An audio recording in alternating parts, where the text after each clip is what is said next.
The war dragon wouldn't let anyone mount him until the deaf human girl touched his scars. Before we dive into this story, drop a quick hi in the comments and tell me where you're watching from. It really helps support the channel. The acrid scent of smoke and ozone filled the air as transport ships descended through the atmosphere of Dracovar. Among them, a modest vessel carried Emily Parker, a 19-year-old deaf girl from Earth, clutching her small bag of possessions as she felt the vibrations of landing through the metal floor beneath her feet. For centuries, the Dracovan Empire had ruled the stars with their superior military might, built upon the backs of their most fearsome weapon, the war dragons. These were not mythical beasts of Earth legend, but massive bioengineered creatures with scales harder than titanium, natural plasma generation capabilities, and intelligence that rivaled the most advanced AI systems. Without riders to guide them, however, their power could not be fully harnessed. The Dracovans had grown desperate as fewer of their own kind could bond with the dragons, forcing them to seek compatible handlers from other worlds, including the recently contacted Earth. Emily had volunteered out of necessity rather than choice. Her parents had died in an industrial accident 2 years prior, leaving her with mounting medical debts and no prospects on Earth. The Dracovan recruitment program promised to clear all her debts, with additional compensation that could support her for life, if she could successfully bond with a dragon. Most candidates failed, but Emily had nothing to lose. As the transport's ramp lowered, Emily stepped into the light of Dracovar's orange sun. The handlers directed the human candidates through a series of archways toward a massive complex of buildings. Unlike the sleek, curved architecture typical of the Dracovan capital, these structures were utilitarian and heavily reinforced. This was the Thrasker Academy, where potential dragon riders trained and bonded with their mounts. Commander Vex Thorn, the head of the academy, stood tall with his gray-blue scales gleaming in the sunlight. He surveyed the new batch of humans with a mixture of hope and disdain. The last 3 recruitment cycles had yielded only 2 successful bonds, and the war with the Nexus Confederacy was intensifying. They needed riders desperately. "The human contingent has arrived, Commander," reported Lieutenant Zara, his second-in-command. Her voice carried the typical Dracovan double tone that Emily couldn't hear but could feel vibrating in the air. "How many this time?" Thorn asked, his tail twitching with impatience. 27, Zara replied, including 3 with physical anomalies that the recruitment officers flagged as potentially beneficial. Thorn's gaze fell on Emily, who stood apart from the others, watching their lips carefully. The universal translator implanted during her journey allowed her to understand what was being said if she could see the speaker's face, but it did nothing for conversations happening outside her line of sight. "That one," he said, pointing to Emily. "What's her anomaly?" "Auditory impairment," Zara replied, checking her data tablet. "Complete deafness since birth." The recruitment officer noted her heightened visual acuity and tactile sensitivity might compensate in ways beneficial for bonding. "Or it could make her entirely unsuitable," Thorn muttered. "Still, let's see what the dragons think." The humans were led through the facility to the barracks where they would stay during their evaluation period. Emily was assigned a small but private room, a courtesy due to her disability. The handler explained with exaggerated mouth movements that made Emily suppress an eye roll. She'd been reading lips since childhood. She didn't need people to speak to her, as if she were a child. After settling in, the candidates were given a brief orientation. Emily sat in the front row, concentrating intensely on the instructor's face. She learned that the evaluation process would begin the following morning and would last for 2 weeks. During that time, they would be gradually introduced to dragons of increasing rank and temperament. If any dragon showed interest in a candidate, more intensive bonding sessions would begin. "Few of you will be selected," the instructor, a lean Dracovan female named Selith, stated bluntly. "Fewer still will survive the bonding process. But those who succeed will hold positions of great honor within the Empire." Emily noticed the nervous glances exchanged between the other candidates at the mention of survival rates. She had read the disclosures in the recruitment documents, of course, but hearing it stated so matter-of-factly made the danger seem more immediate. That night, Emily lay awake on the firm Dracovan sleeping platform, feeling the deep, rhythmic vibrations that permeated the Academy's foundations. Later, she would learn these were caused by the movements of the largest war dragons housed deep below the training areas. But at that moment, they felt like the heartbeat of an enormous beast preparing to devour her whole. The next morning, the candidates were divided into 3 groups. Emily found herself assigned to Group 2, scheduled for afternoon evaluations. This gave her the morning to explore the parts of the facility open to candidates. Drawn by curiosity, she made her way to an observation deck overlooking one of the training arenas. Below, a Dracovan rider was putting a medium-sized war dragon through combat maneuvers. The dragon's scales shimmered with iridescent greens and blues as it executed precise aerial attacks on holographic targets. Emily could feel the concussive force of each plasma blast through the reinforced glass of the observation deck. The connection between rider and dragon was seamless, their movements so perfectly synchronized they seemed like a single entity. Impressive, isn't it? Emily startled and turned to find a human man in the distinctive uniform of a dragon rider standing beside her. She quickly focused on his face as he continued speaking. "Sorry, didn't mean to surprise you. I'm Nathan Brooks. Been a rider for 3 years now." "Emily Parker," she replied, her voice measured with the careful modulation she had practiced throughout her life. "You're from Earth." Nathan nodded. "Chicago. Came out on a recruitment drive similar to yours." He gestured toward the arena.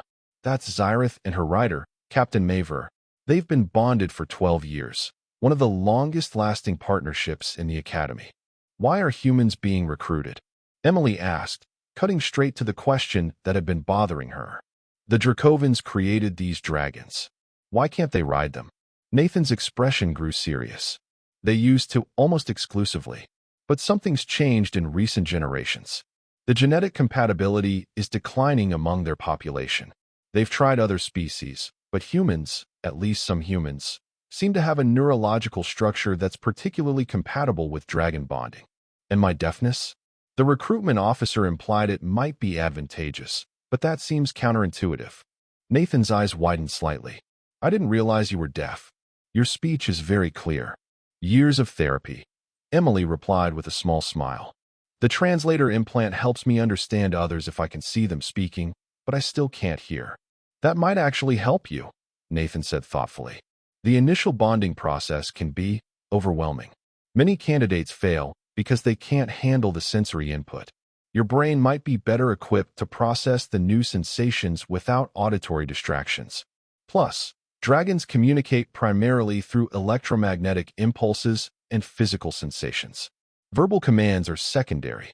Before Emily could ask more questions, an announcement flashed on the screens around the observation deck. Group 1's evaluation was complete, and Group 2 was to report to the introduction chambers.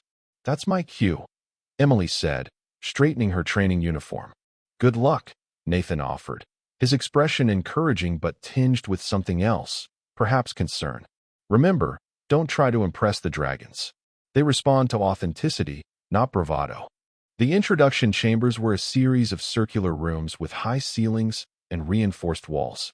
Each candidate was assigned to a chamber, where they would meet 3 dragons of increasing size and temperament throughout the afternoon. Handlers would be monitoring from an adjacent control room, ready to intervene if necessary. Emily's first introduction was to a juvenile war dragon named Krell. No larger than a horse, Krell was still an imposing presence with his metallic red scales and intelligent amber eyes. The handler explained that Krell was young and relatively docile, making him an ideal first exposure for candidates. As instructed, Emily stood in the center of the room, maintaining a relaxed posture with her arms at her sides. Krell circled her cautiously, his nostrils flaring as he took in her scent. Emily kept her breathing steady, focusing on the dragon's movements rather than her own nervousness. After several minutes of assessment, Krell approached and extended his snout toward her. Emily slowly raised her hand, palm outward, allowing the dragon to make the final move. Krell's scales felt surprisingly warm as he pressed his snout against her palm. A mild, tingling sensation traveled up her arm, and for a brief moment, Emily felt a foreign consciousness brush against her own, curious, assessing, and then withdrawing. The handler, observing from the control room, noted the interaction with interest but indicated no significant bond had formed. This was expected with the initial introductions. They were primarily to acclimate candidates to dragon presence and assess for any immediate incompatibility. Emily's second introduction was to a mature female named Triska. Larger and more intimidating than Krell, Triska's scales were a deep sapphire blue with silver markings across her wings and flanks. The dragon's movements were more deliberate, her assessment more thorough. Emily felt a stronger mental probe when Triska made contact, causing her to gasp as unfamiliar sensations cascaded through her mind.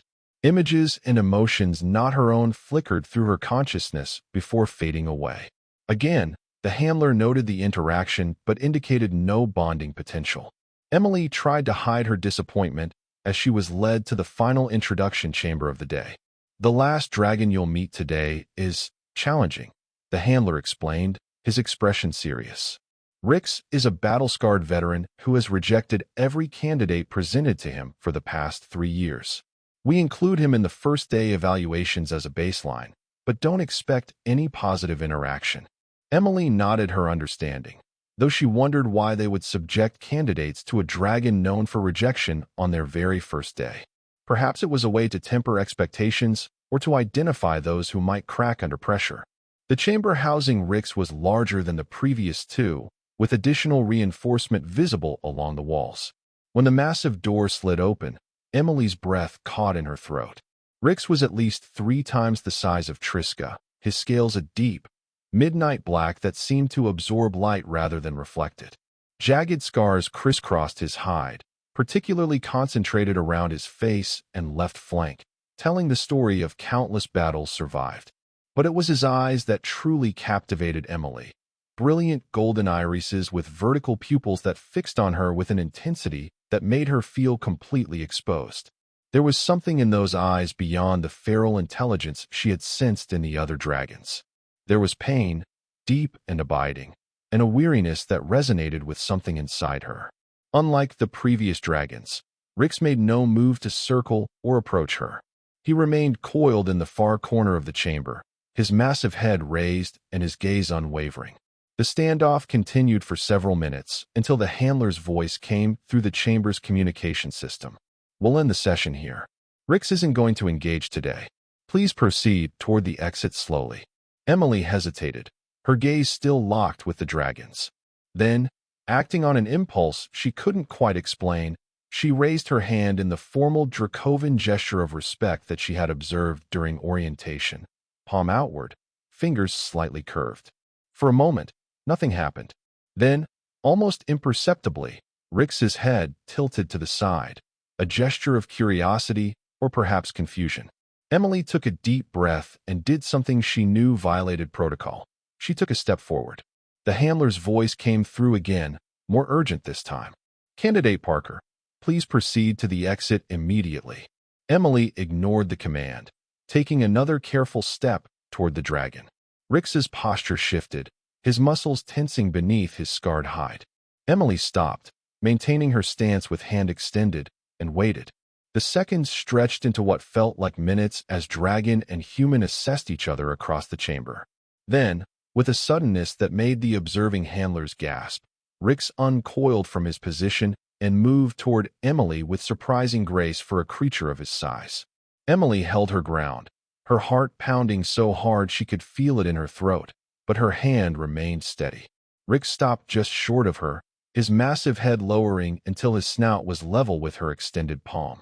His breath, hot and carrying the scent of ozone, washed over her, but Emily didn't flinch. "Remarkable," murmured Commander Thorne, who had been silently observing from the control room. "He's actually considering her." The moment of decision came as Rix closed the final distance and pressed his snout against Emily's palm. The contact sent a jolt of electricity through her system, far more intense than anything she had experienced with the previous dragons. Images flashed through her mind. Aerial battles, searing pain, the deaths of previous riders, and an overwhelming sense of loss and betrayal. Emily gasped but didn't break contact. Instead, she did something unprecedented. She stepped closer and raised her other hand, gently placing it on one of the prominent scars that ran across Rix's face. The dragon went completely still, his golden eyes widening. Every handler in the control room held their breath, many reaching for emergency protocols, certain the dragon would react violently to such an intimate touch. Instead, Rix closed his eyes and leaned into Emily's touch. The bonding readings on the control room monitors spiked dramatically, showing neural synchronization patterns that none of the handlers had ever seen with a first contact. Commander Thorne leaned forward, his scales flushing with excitement. In the session, he ordered, his voice tight with controlled enthusiasm. Bring the candidate in for immediate evaluation. As Emily reluctantly broke contact with Rix and turned toward the exit, she felt something brush against her consciousness. Not the probing assessment she had experienced before, but something more deliberate. A single concept, transmitted with surprising clarity. Return. The debriefing room buzzed with activity as medical staff examined Emily, while Commander Thorne and Lieutenant Zara reviewed the bonding data. Nathan Brooks had been summoned as well, his experience as a human rider deemed potentially valuable in understanding what had occurred. The readings are unlike anything we've recorded in a first contact, Zara was explaining, particularly with a dragon of Rix's caliber and temperament. What happened in there? Thorne demanded, turning to Emily once the medical checks were complete. What did you experience? Emily took a moment to gather her thoughts before responding. I felt his pain, she said simply. Not just physical, though that was there too, but a deeper wound. Betrayal. Loss. Rix has lost 3 riders in combat, Nathan explained quietly. The last died protecting him when their squadron was ambushed 5 years ago. He hasn't accepted anyone since. And you touched his scars, Thorne stated, his tone somewhere between accusation and awe. No one touches a war dragon's battle marks without permission. It's considered the height of disrespect. I didn't know that, Emily admitted. I just felt it was the right thing to do. His scars are part of him, part of his story. Ignoring them seemed wrong. Nathan exchanged a glance with Thorne before addressing Emily. War dragons see their scars as badges of honor, but also as reminders of failure. Battles where they weren't fast enough, strong enough, or smart enough to prevent injury to themselves or their riders. By acknowledging his scars without fear or pity, you may have communicated something important to Rix. Commander Thorne studied Emily for a long moment before making a decision. We're accelerating your training schedule. Starting tomorrow, you'll work exclusively with Rix under direct supervision.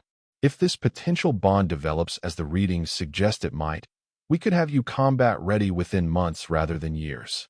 Emily felt a mixture of exhilaration and apprehension at this announcement. I thought the bonding process took much longer. It typically does, Lieutenant Zara confirmed. But there are rare cases of accelerated bonding, particularly when there's a high degree of initial compatibility. Your deafness may indeed be a factor. Your brain might be processing the neural connection differently, without the auditory interference that can complicate early bonding. That night, Emily lay awake again, this time with her mind racing through the day's events. She could still feel the echo of Rix's consciousness against her own, a vast, complex presence filled with both tremendous power and profound sadness. There had been something in that brief connection that felt strangely familiar, a recognition that transcended species and experience.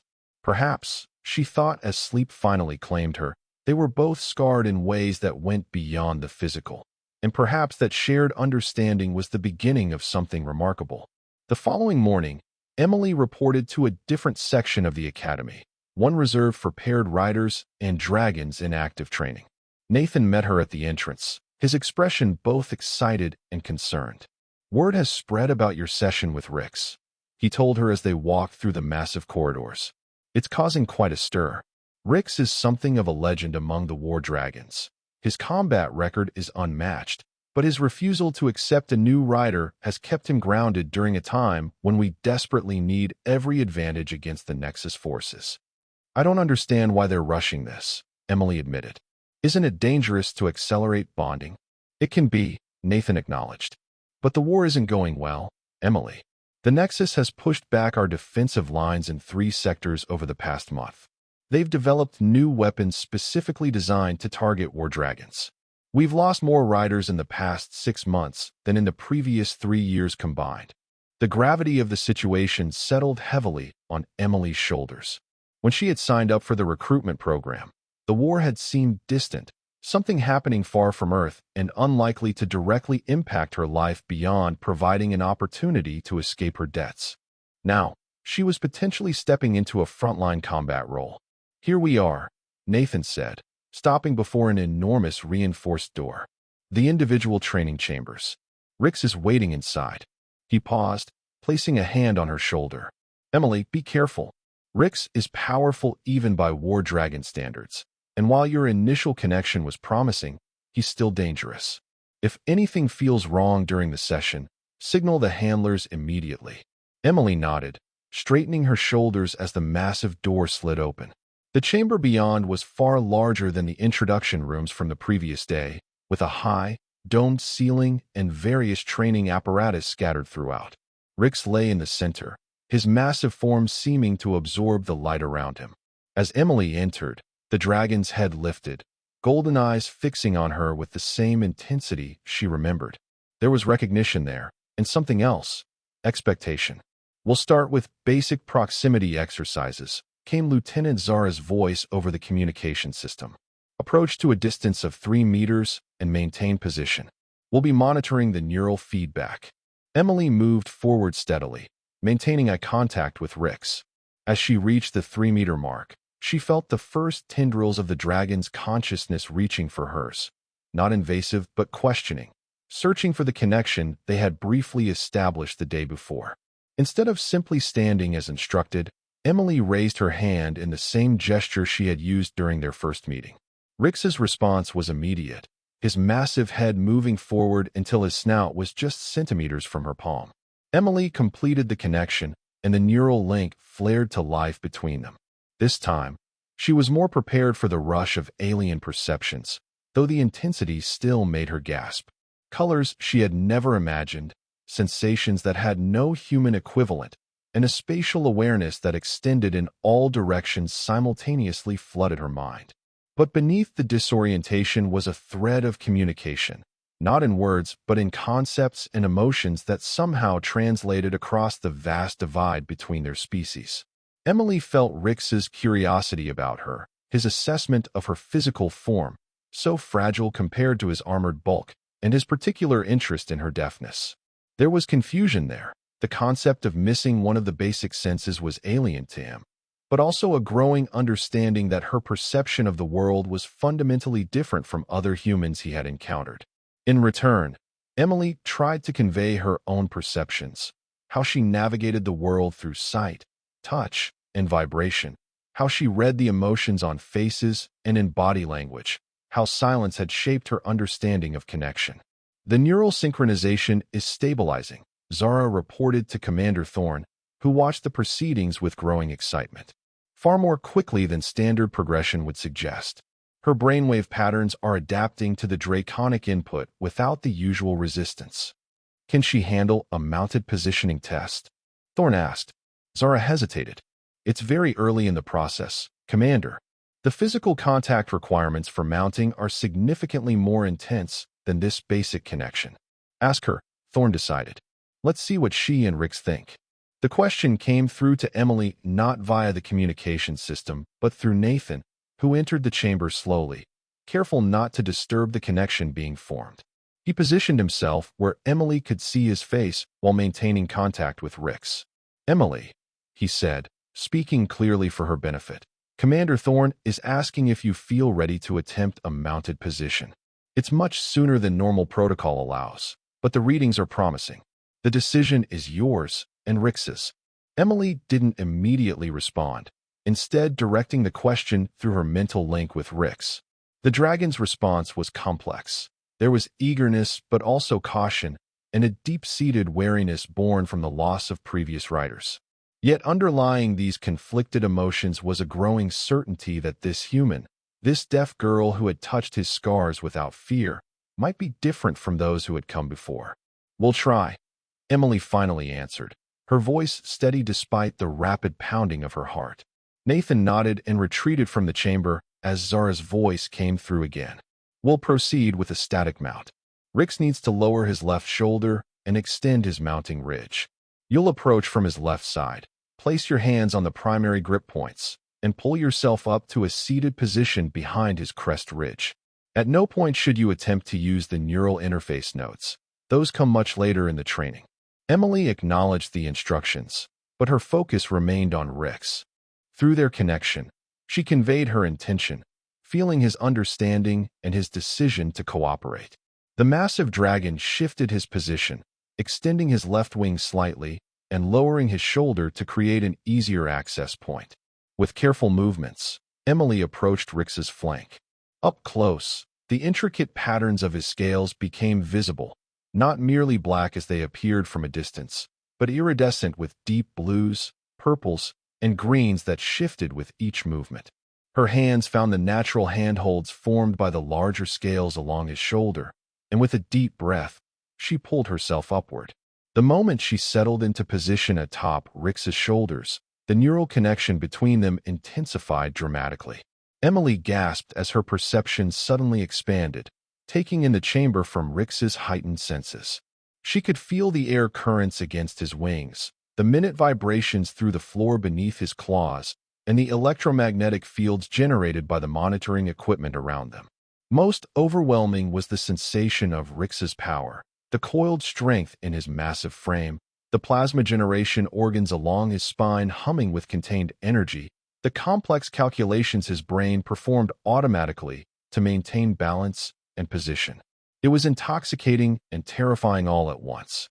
Neural synchronization is exceeding all parameters, Zara reported, her voice tight with excitement. She's handling the input load without signs of distress. This is unprecedented for an initial mounting. Thorn leaned forward, his scales flushing dark with intensity. Can they handle movement? Sir, that would be extremely premature.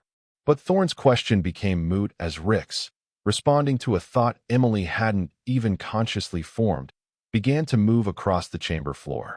His gait was smooth, each step precisely placed, and Emily found herself moving instinctively with him, her body adjusting to maintain the optimal position without conscious effort. They're moving, Zara exclaimed unnecessarily. The synchronization is holding steady through locomotion. It's the deafness, Nathan murmured, watching in amazement. She's not processing auditory input, so her brain can devote more resources to the neural connection. Plus, she spent her life reading physical cues that others might miss. The perfect foundation for draconic communication. As Emily and Rix completed a circuit of the chamber, a new sensation began to build within their shared consciousness. A growing confidence, a sense of rightness, and beneath it all, the first tendrils of something neither had expected to find: trust. The session ended after 30 minutes, though to Emily it felt both like mere seconds and an eternity. Disengaging from the neural connection left her dizzy and disoriented, her own senses suddenly muted compared to the expanded awareness she had shared with Rix. Medical staff helped her to a recovery area, where she was given nutrients and monitored for the typical after-effects of bonding sessions: headaches, sensory confusion, and in some cases, neurological strain. You did remarkably well, Commander Thorne told her, his manner more respectful than it had been previously. Better than any candidate I've observed in 20 years of running this academy. Whatever connection you've established with Rix, it's exceptional. What happens now? Emily asked, still feeling the phantom sensations of Rix's consciousness against her own. We continue with daily bonding sessions, gradually increasing duration and complexity, Thorne explained. Normally, we would proceed very cautiously over a period of months, but given the circumstances, he trailed off, his expression growing more serious. The truth is, we need Rix back in combat as soon as possible. If your bond continues to develop at this accelerated pace, we might be able to begin flight training within weeks rather than months. Emily nodded slowly, processing the implications. She had come to Dracovar seeking an escape from her problems on Earth, but she now found herself potentially thrust into the heart of an interstellar conflict. The weight of that responsibility should have terrified her, but something had changed during her connection with Rix. His determination, his warrior spirit, had resonated with something inside her, a strength she hadn't known she possessed. "I understand," she said finally. "We'll be ready." Over the next 3 weeks, Emily's life fell into a demanding new rhythm. Each morning began with physical conditioning designed to build the specific muscle groups needed for sustained dragon riding. Afternoons were dedicated to bonding sessions with Rix, each one longer and more complex than the last.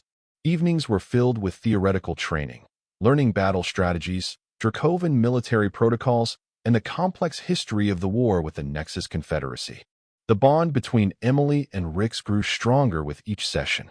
What had begun as a tentative connection quickly evolved into something far deeper, a true partnership built on mutual respect and growing trust.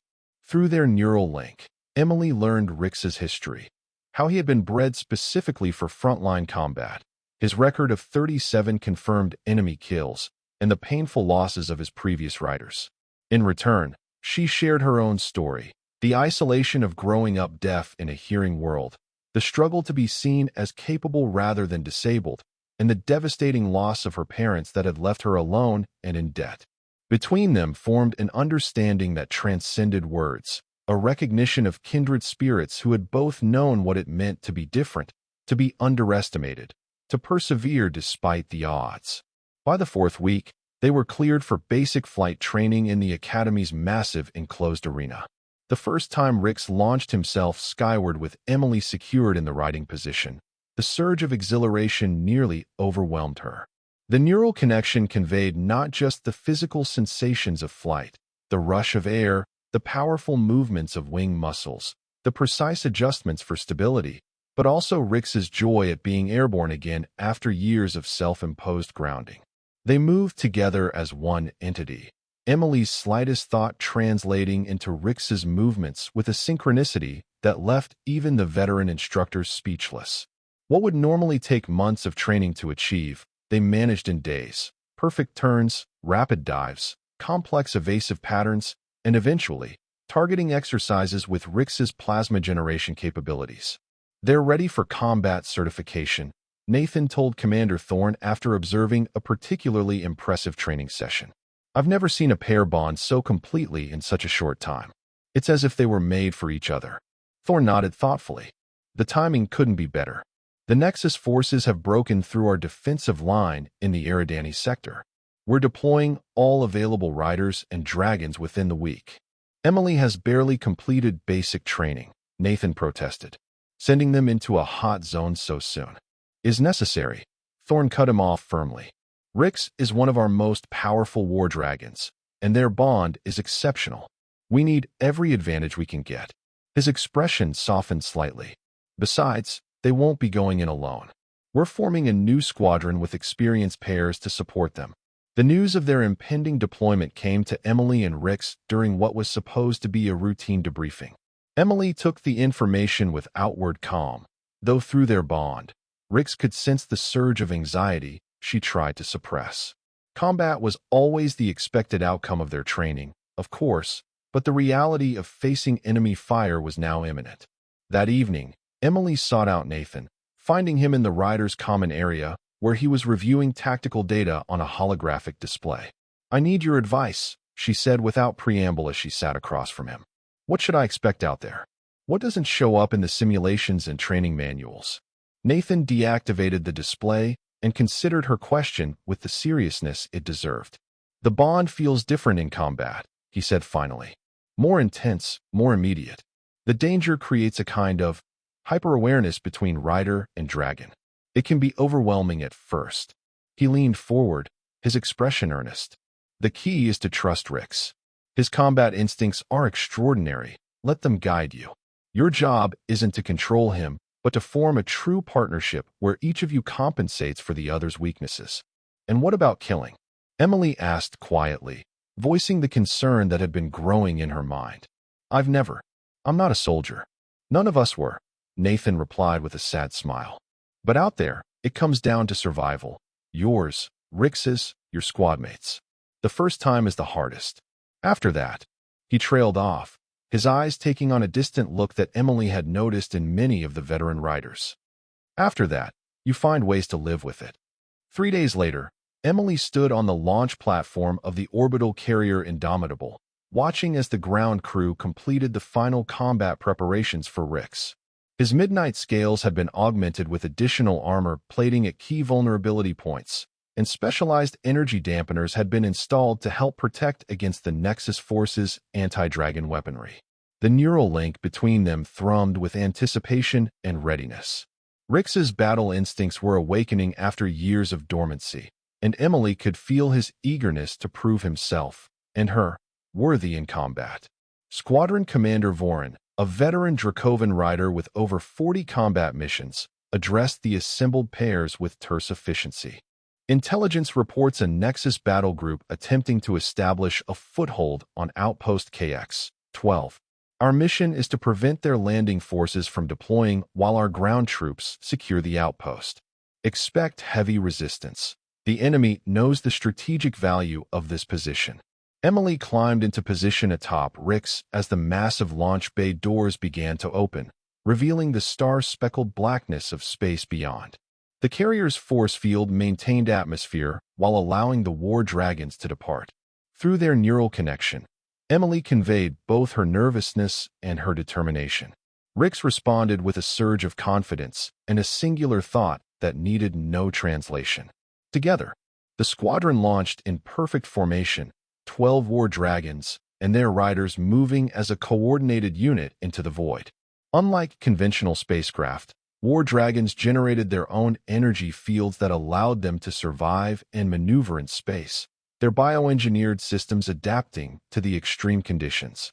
The sensation was unlike anything Emily had experienced during their atmospheric training, a weightless freedom combined with the precision of thought-directed movement. As they approached the outpost, the first signs of enemy activity appeared on the tactical overlay projected directly into Emily's mind through her neural link with Rix. Nexus fighters moved to intercept, their sleek, mechanical forms a stark contrast to the organic power of the war dragons. Engage at will, came Commander Vorin's order through the squadron's communication system. Primary targets are their landing craft. Secondary objectives are fighter suppression and defensive support for our ground forces. The squadron split into their assigned tactical groups, with Emily and Rix paired with 2 experienced riders for their first engagement. Rix's anticipation surged through their bond as the first enemy fighters came within range, his plasma generation organs heating with gathered power. The battle was chaos, a 3-dimensional dance of death among the stars. Nexus fighters swarmed around the larger war dragons, their energy weapons flashing against draconic shields. Through their neural connection, Emily experienced combat as Rix did, not as separate events, but as a continuous flow of threat assessment, targeting calculations, and instinctive responses. Their first kill came almost as a surprise. A Nexus fighter swept in too close, trying to target Rix's less protected underbelly. Without conscious thought, Emily directed their attention to the threat, and Rix responded with a precisely aimed plasma burst that engulfed the enemy craft in brilliant blue-white energy. The mental feedback of the kill, the sudden absence of a threat, the confirmation of a successful attack, sent a shock of adrenaline through Emily's system. There was no time to process the emotions. 3 more fighters were converging on their position. Emily and Rix moved as one, executing a complex evasive pattern while maintaining offensive capability. 2 more kills followed in rapid succession as they maneuvered through the battlefield with a synchronicity that drew notice even amid the chaos of combat. Parker and Rix, adjust heading to Sector 4, Commander Vorin ordered. We have Nexus landing craft breaking through. Intercept and destroy before they reach the surface. Rix banked sharply, accelerating toward the new threat. The landing craft were larger and better armored than the fighters, designed to deliver troops and equipment to planetary surfaces. Through the tactical overlay, Emily could see 3 of them descending toward the outpost, escorted by a screen of fighters. Their assigned wing partners moved to engage the escort fighters, creating an opening for Emily and Rix to target the landing craft directly. As they closed in, Emily felt a warning surge through their neural connection, a new threat approaching from their blind spot. Rix reacted instantly, twisting in space to face the danger. The The approaching craft was unlike the others, larger, more heavily armed, and emanating an energy signature that triggered a visceral response of alarm in Rix's consciousness. Emily caught fragmented images from the dragon's memories, similar craft delivering devastating attacks against war dragons, specialized weapons designed to penetrate draconic defenses. Nexus, Dragon Hunter, came the urgent warning from one of their wingmates. Evasive action now, but instead of retreating, Rix surged forward, his determination flooding through their bond. Emily understood immediately. This was personal for him, a chance to confront the type of enemy that had claimed his previous riders. The Dragon Hunter fired, its main weapon discharging a focused beam of disruptive energy. Rix twisted at the last possible moment, the beam grazing his left flank rather than striking a critical area. Pain flashed through their connection, but Rix pressed the attack, closing the distance with astonishing speed. Emily channeled her focus into their targeting systems, identifying the hunter's vulnerable points while Rix gathered plasma for a concentrated strike. The enemy craft fired again, forcing them into another evasive maneuver, but they maintained their attack trajectory. The moment came as they swept under the hunter's main weapon arc. Emily and Rix released their attack simultaneously. A massive plasma burst aimed at the junction between the craft's propulsion system and its power core. The impact was immediate and catastrophic. The hunter's shields collapsed, and secondary explosions rippled across its hull. As the enemy craft disintegrated, a wave of triumphant satisfaction surged through their bond. They had faced one of the most dangerous threats to war dragons and prevailed. Their first true test as a combat pair passed with decisive success. The remainder of the battle passed in a blur of coordinated attacks and defensive maneuvers. By the time the Nexus forces began to retreat, the squadron had destroyed 2 of the 3 landing craft and dozens of fighters, forcing the enemy to abandon their attempt to take the outpost. As they returned to the carrier, Emily felt the fatigue setting in, both physical and mental. The intensity of combat through the neural link had drained her in ways she hadn't anticipated. Beneath the exhaustion, however, was a quiet pride. She and Rix had not merely survived their first combat mission, they had excelled. Commander Vorin met them in the launch bay after they had landed. His usually stern expression softened with approval. "Impressive performance for your first combat deployment," he told Emily as the ground crew began post-mission maintenance on Rix. "Your bond with Rix is proving even more effective than we hoped. The way you handled that dragon hunter, veterans with years of experience have fallen to those." "It was Rix," Emily said, glancing at her partner as technicians checked the scoring on his left flank where the enemy weapon had struck. "His combat instincts are incredible." Vorin shook his head. "It was both of you. A dragon's instincts are valuable, but without the right rider to focus and direct them, they can lead to recklessness. You provided the targeting precision while Rix provided the combat maneuvers, a perfect symbiosis." The next few weeks saw Emily and Rix deployed on increasingly difficult missions as the war intensified across multiple sectors. Their reputation grew with each successful engagement, their unique bond and Emily's unconventional background becoming the subject of discussion throughout the Dracovan fleet. Some of the more traditionally minded Dracovan officers remained skeptical. A deaf human girl paired with one of their most valuable war assets seemed like an unnecessary risk, but the results spoke for themselves. Between missions, Emily spent time with the other human riders, forming connections that helped her adjust to life as a combat pilot. Nathan became a particular friend and mentor, his experience helping her navigate both the practical aspects of her new role and the emotional challenges that came with it. "The hardest part isn't the fighting," he told her during a rare quiet evening aboard the carrier. "It's maintaining your humanity through it all. The neural link makes combat feel almost like a simulation sometimes, immediate and intense, but somehow distant. Don't let yourself forget that real lives are at stake on both sides." Emily nodded, understanding the warning all too well. The bond with Rix made it easy to slip into a combat mindset where enemies were simply targets to be eliminated, obstacles between them and mission objectives rather than living beings with their own stories and motivations. "How do you handle it?" she asked. "The killing, I mean." Nathan was silent for a moment before answering. I remind myself why we're fighting. The Nexus began this war when they attacked civilian colonies without provocation. They've refused all attempts at negotiation. Sometimes, fighting is the only option left. He sighed. That doesn't make it easier, but it helps me sleep at night. Their conversation was interrupted by an alert signal flashing throughout the carrier. Emergency deployment orders. All combat-ready pairs to report for immediate briefing. The situation was dire. A major Nexus battle group had been detected on approach to Dracovar itself, the first direct assault on the Dracovan homeworld in over a decade. Every available war dragon was being recalled for the defense, including those still in training or previously deemed unfit for frontline service. As Emily prepared for what would clearly be their most challenging mission yet, she felt Rix's determination through their bond. This wasn't just another assignment.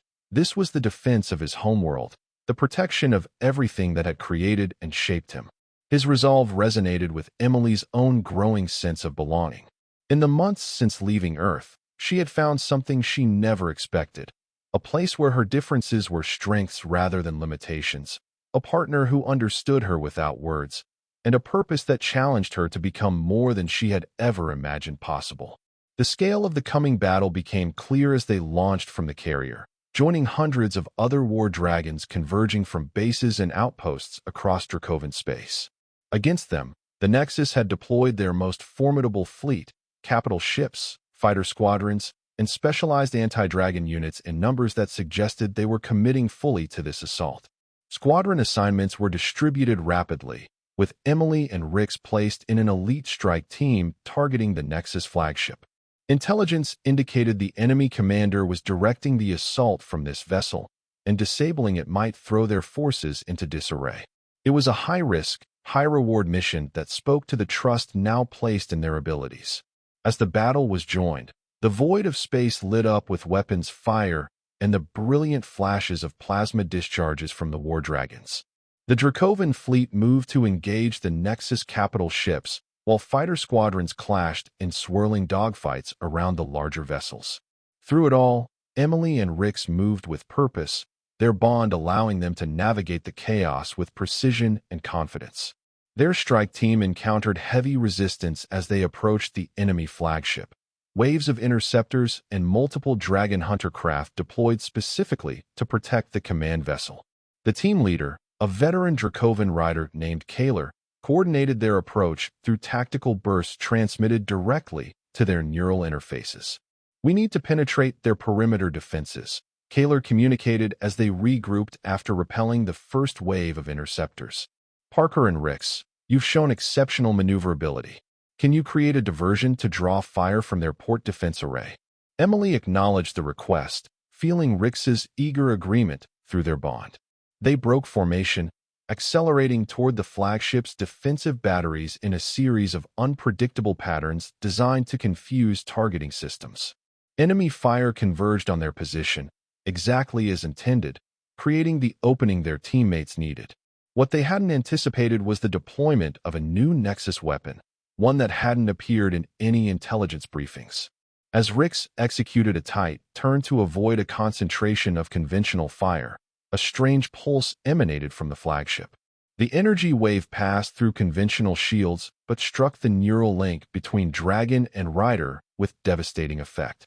Pain exploded through Emily's consciousness as the connection with Rix distorted, fragments of sensation and thought scattering like broken glass.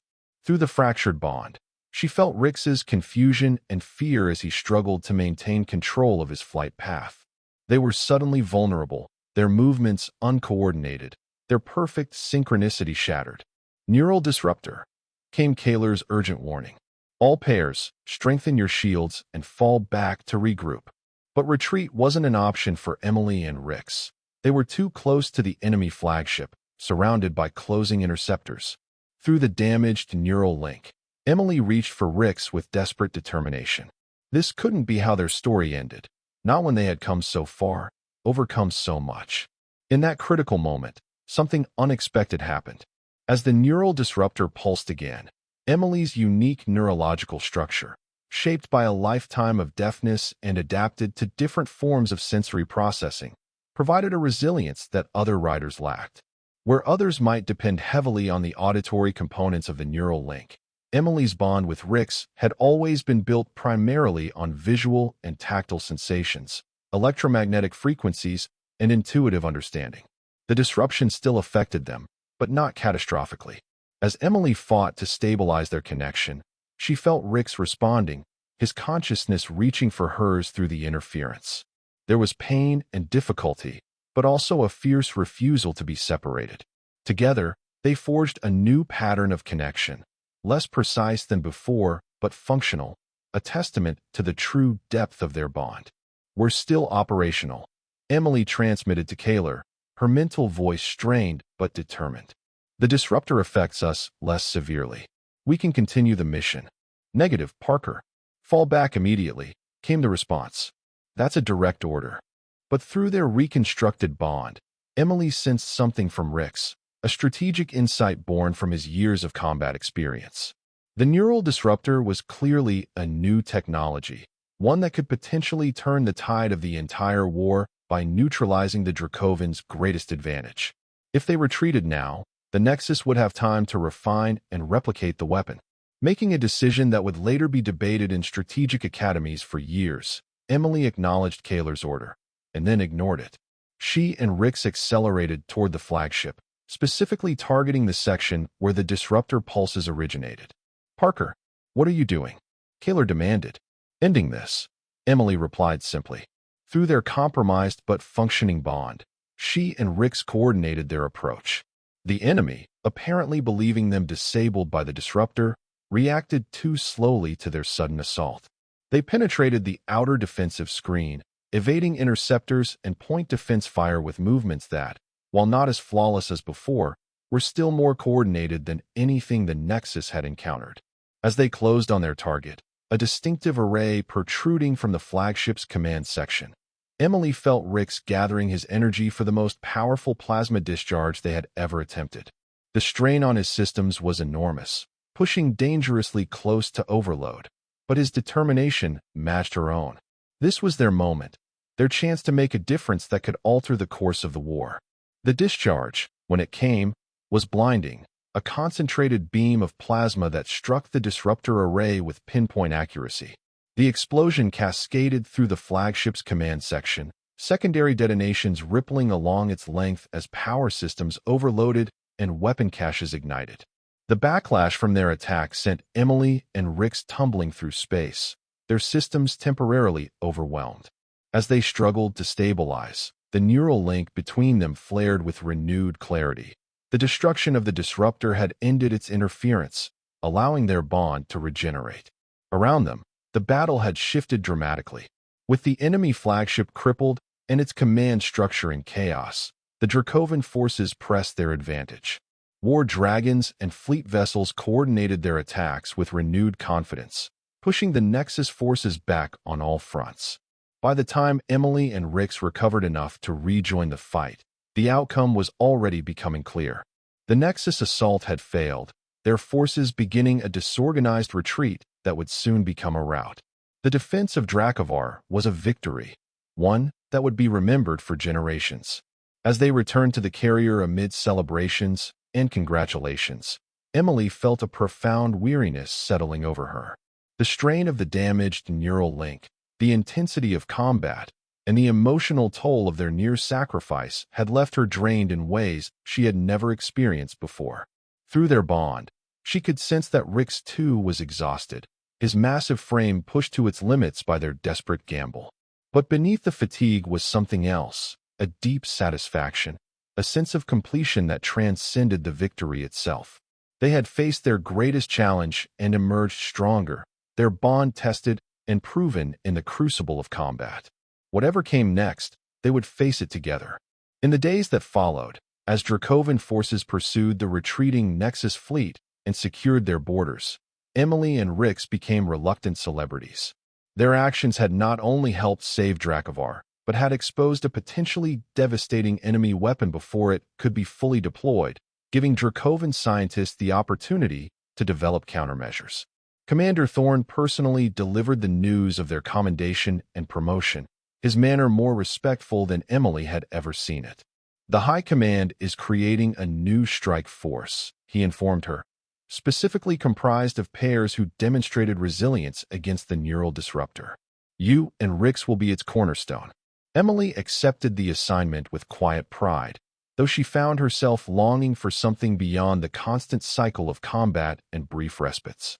Through their increasingly nuanced bond, she sensed a similar yearning in Rix, not for retirement from service, but for purpose beyond destruction.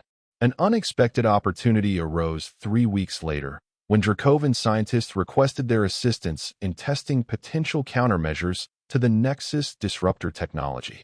Their unique resilience to the weapon made them ideal candidates for the research program, and it offered a temporary reprieve from frontline duty. During this period of relative calm, Emily found time to truly explore the depth of her connection with Rix. Away from the immediacy of combat, their bond evolved in new directions, more contemplative, more communicative, a true meeting of minds across the biological divide between their species. Through their enhanced neural link, Rix shared more of his history and culture, the complex social structures of war dragons, their traditions and beliefs, their understanding of their place within Dracovan society. In return, Emily shared her experiences of Earth, her memories of music felt through vibration rather than heard, her perspective on a world that had often struggled to understand her. In this deeper exchange, they discovered a shared vision, one where the skills and connection they had forged in war might someday serve a different purpose. The conflict with the Nexus would eventually end, one way or another, and when it did, there would be a galaxy to rebuild, new understandings to forge between species that had known only enmity. The scars they both carried would never fully fade. Rix's physical reminders of battles survived, Emily's invisible marks of isolation and loss.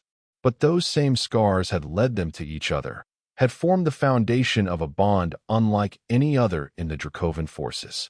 They were no longer defined by what they had lost or what made them different, but by what they had become together, a partnership that transcended the limitations of either species alone. As they completed their testing cycle with the research division and prepared to return to active duty with their new strike force, Emily took a moment to visit the observation deck of the orbital station where they were stationed. Below, Dracovar turned slowly, its continents and oceans painted in hues of amber and teal beneath its orange sun. It wasn't Earth, would never be Earth, but somehow it had become home. Rix's consciousness brushed against hers across the physical distance between them, a gentle reminder that home was no longer a place for either of them. It was this connection, this understanding that had begun when a deaf human girl dared to touch the scars of a battle-worn war dragon. Together, they looked toward the future, not with certainty, but with the confidence that whatever challenges it held, they would face them as they had faced everything since that first meeting, as one. And that was the end of the story. If you listened all the way to here, don't forget to leave feedback about what you thought of the story in the comments, whether positive or negative.